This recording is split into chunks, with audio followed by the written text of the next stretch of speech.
पर्वतों के पेड़ों पर शाम का बसेरा है, सुरमई उजाला है, चंपई अंधेरा है।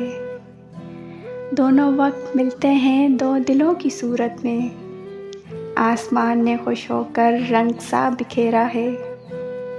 ठहरे ठहरे पानी में गीत सरसराते हैं। भीगे भीगे झोंकों में खुशबुओं का डेरा है। क्यों ना जज्ब हो जाएं इस हंसी नज़ारे में। रोशनी का जुर्मट है, मस्तियों का घेरा है।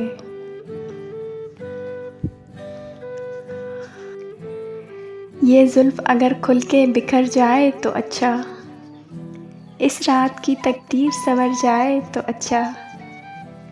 जिस तरह से थोड़ी सी तेरे साथ कटी है, बाकी भी इसी तरह गुजर जाए तो अच्छा।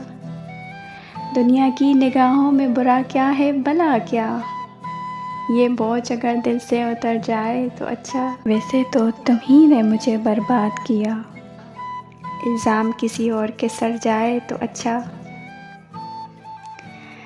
रात भी है कुछ भीगी भीगी, चाँद भी है कुछ मद्धम मद्धम। तुम आओ तो आंखें खोलें, सोई सोई पायल की शमशम। तुम आओ तो आंखें खोलें, सोई सोई पायल की शमशम। किसको बताएं कैसे बताएं, आज अजीब है दिल का आलम। चैन भी है कुछ हल्का हल्का, दर्द भी है कुछ मद्धम मद्धम।